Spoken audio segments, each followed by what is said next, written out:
मेरे अम्बे भोर भई। नमस्कार मित्रों, आज की इस वीडियो में हम पढ़ेंगे सुनेंगे सप्तशती का दुर्गा सप्तशती का चौथा अध्याय। ये इंद्रादि देवताओं द्वारा देवी की स्तुति पर ये चतुर्थ अध्याय है। आज हम इसमें विनियोग नहीं किया जाता है। देखिए, इसमें विनियोग नहीं लिखा हुआ है, तो हम इसमें सिर्फ देवी का ध्यान करेंगे। ठीक है, तो इस तरह से देवी का ध्यान करिए आप। सबसे पहले ध्यान के लिए मैं पढ़ रही हूँ। सिद्धि की इच्छा रखने वाले पुरुष को जिनकी सेवा करते हैं तथा देवता जिन्हें सब ओर से घेरे रहते हैं, उन जया नाम वाली दुर्गा देवी का मैं ध्यान करती हूँ। उनके श्री अंगों की आभा काले मेघ के समान है। वे अपने कटाक्षों में शत्रु समूह को भय प्रदान करती हैं। उनके मस्तक पर आबद्ध चंद्रमा रेखा शोभा पाती है। वे अपने हाथों में शंख, चक्र, कृपाण और त्रिशूल धारण करती हैं। उनके 3 नेत्र हैं। वे सिंह पर कंधे पर चढ़ी हुई हैं और उनके तेज तीनों लोकों में परिपूर्ण हो रहे हैं। तो इस प्रकार हम देवी का ध्यान करते हैं। उसके बाद आइए सुनते हैं चतुर्थ अध्याय का। सबसे पहले ऋषि कहते हैं, अत्यंत पराक्रमी दुरात्मा महिषासुर तथा उसकी दैत्य सेना देवी के हाथ से मारे जाने पर इंद्र आदि देवताओं को प्रणाम करने के लिए गर्दन व कंधे से झुककर उन भगवती दुर्गा के उत्तम वचनों द्वारा स्तवन करने लगे। उस समय उनके सुंदर अंगों में अत्यंत हर्ष के कारण रोमांच जो है हो गया था। देवता बोले, संपूर्ण देवताओं की शक्ति समुदाय जिनका स्वरूप है तथा जिन देवी आपकी शक्ति से संपूर्ण जगत में व्याप्त कर रखा है, समस्त देवताओं महर्षियों की पूजनीय उन जगदम्बा हम भक्ति पूर्वक नमस्कार करते हैं। हम लोगों को कल्याण करें। जिनके अनुपम प्रभाव से बल के वर्णन करने से भगवान शेषनाग, ब्रह्मा जी, महादेव भी समर्थ नहीं हैं। वे भगवती चंडिका संपूर्ण जगत के पालन व शुभ भय का नाश करने वाली विचार करें। जो पुण्यात्माओं घरों में स्वयं ही लक्ष्मी रूप से पापियों या यहाँ दरिद्रता रूप से शुद्धि अंतःकरण करने वाले पुरुषों के हृदय में बुद्धि रूप से, सत्य पुरुषों के श्रद्धा रूप में, कुलीन मनुष्य में लज्जा रूप में निवास करती हैं, उन भगवती दुर्गा को हम नमस्कार करते हैं। देवी, आप संपूर्ण विश्व का पालन कीजिए। देवी, आपके इस अचिंत्य रूप का असुरों का नाश करने वाले भारी पराक्रम में समस्त देवताओं और दैत्यों के समक्ष युद्ध में प्रकट किए हुए अपने आपके अद्भुत चरित्र हम इस प्रकार वर्णन कैसे कर सकते हैं। आप संपूर्ण जगत के उत्पत्ति का कारण हैं। आप में सत्य गुण, रजोगुण, तमोगुण ये तीनों गुण मौजूद हैं, तो भी दोषों के साथ आपका सत्संग नहीं जान पड़ता। भगवान विष्णु और महादेव जी आदि देवताओं भी आपका पार नहीं पाते। आप ही सबका आश्रय हैं। समस्त जगत आपकी अंशभूत है, क्योंकि आप सबकी आदिभूत अव्यकृता परा प्रकृति है माता। हे देवी, हे माता, संपूर्ण यज्ञ जिसके उच्चारण से सब देवता तृप्ति लाभ करते हैं, वह स्वाहा भी आप ही माता।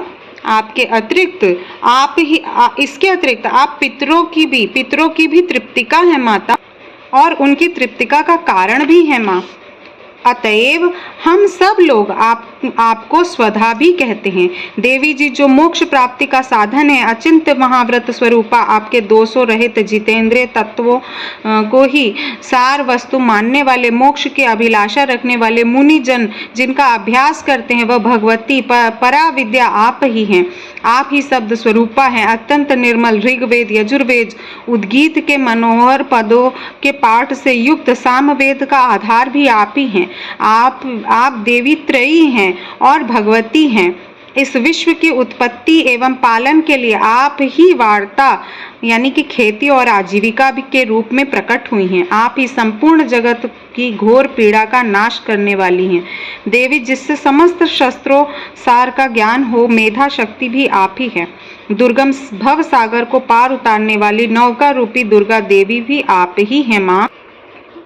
आपकी कहीं भी आसक्ति नहीं है। कैटभ के शत्रु भगवान विष्णु वक्ष स्थल से एकमात्र निवास करने वाली भगवती लक्ष्मी तथा भगवान चंद्रशेखर द्वारा सम्मानित गौरी देवी भी आप ही हैं। आपका मुख मंद मुस्कान से सुशोभित निर्मल पूर्ण चंद्रमा के बिंब का अनुकरण करने वाला है देवी, और उत्तम सुवर्ण मनोहर कांति से कमनीय है, तो भी उसे देखकर महिषासुर को क्रोध हुआ और सहसा ही उस पर प्रहार कर दिया। यह आश्चर्य की बात है माता देवी, आपके मुख जब क्रोध से युक्त होने पर उदय काल में चंद्रमा की भांति लाल तनी हुई भौहों के कारण विकराल हो उठी थी, तब उसे देखकर महिषासुर प्राण तुरंत ही निकल गए थे।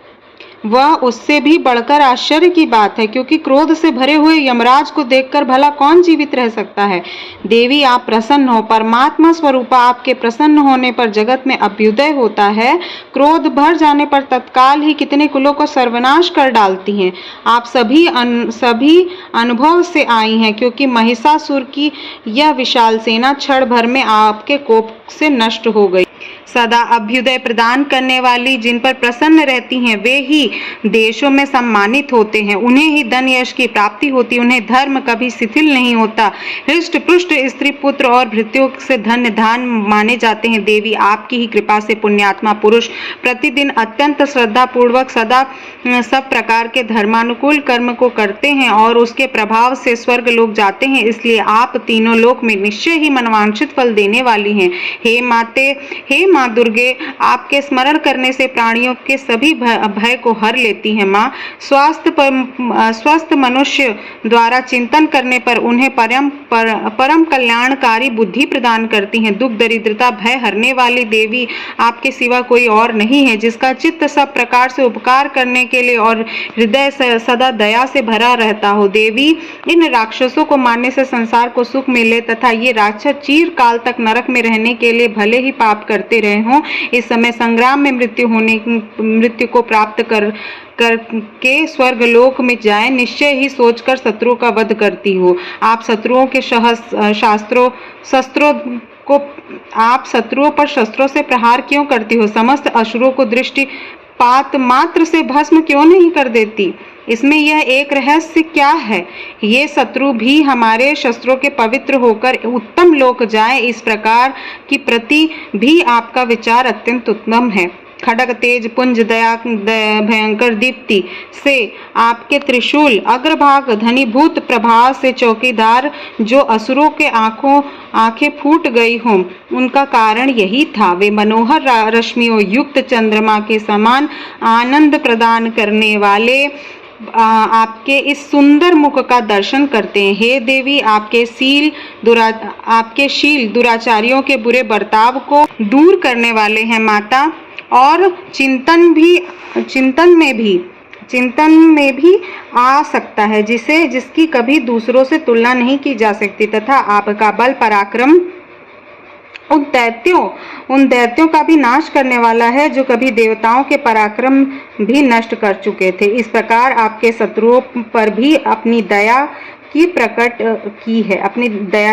की। हे वरदायिनी माता देवी, आपके इस पराक्रम के अनुसार साथ ही तथा शत्रुओं को भय प्रदान करने वाली अत्यंत मनोहर ऐसा रूप भी आपके सिवा और कहाँ है। हृदय में कृपा और युद्ध में निष्ठुरता, ये दोनों बातें तीनों लोगों के भीतर केवल आप में ही देखी है। मात, आपने शत्रुओं का नाश करके इन समस्त त्रिलोकों की रक्षा की है, उन शत्रुओं की युद्ध भूमि मारकर स्वर्ग लोक में पहुंचाया है तथा उन्मत्त दैत्यों को प्राप्त होने वाली हम लोगों को भय को दूर कर दिया है।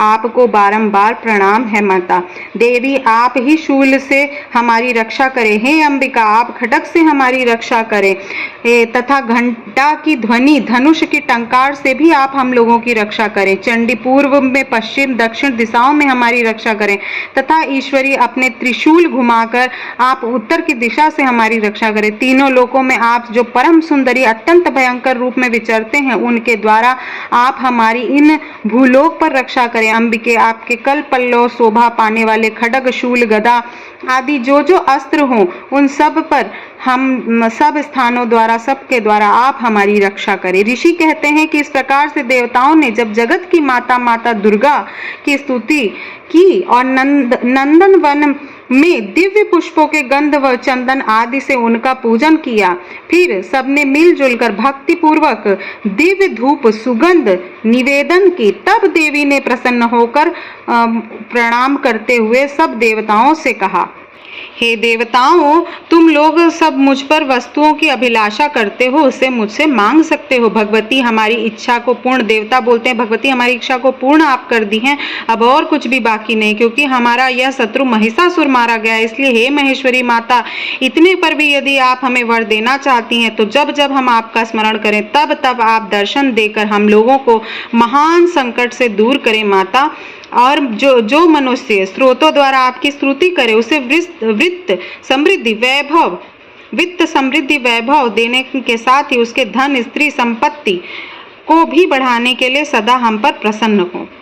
इस प्रकार का वर्णन करते हुए ऋषि कहते हैं कि राजन, देवताओं ने जब अपने जगत के कल्याण और भद्रकाली को प्रसन्न कर लिया तब वे तथास्तु कहकर अंतर ध्यान हो गई। भूपाल, इस प्रकार पूर्व काल में तीनों लोगों को हित चाहने वाली देवी जिस प्रकार से देवताओं के शरीर से प्रकट हुई थी, वह सब कथा मैंने आप सभी को सुनाई है। अब पुनः देवताओं को उपकार करने वाली देवी के दुष्ट दैत्यों शुंभ निशुंभ का वध एवं सब लोगों की रक्षा करने के लिए गौरी देवी के शरीर से प्रकट हुई, वह सब प्रसंग आप मेरे मुंह से सुनिए। मैं उनका तुमसे यथावत वर्णन करता हूँ। श्री मार्कंडेय पुराणे सवर्णिके मनवंतरे देवी महात्म्ये शक्रादिस्तुति नाम चतुर्थो अध्यायः।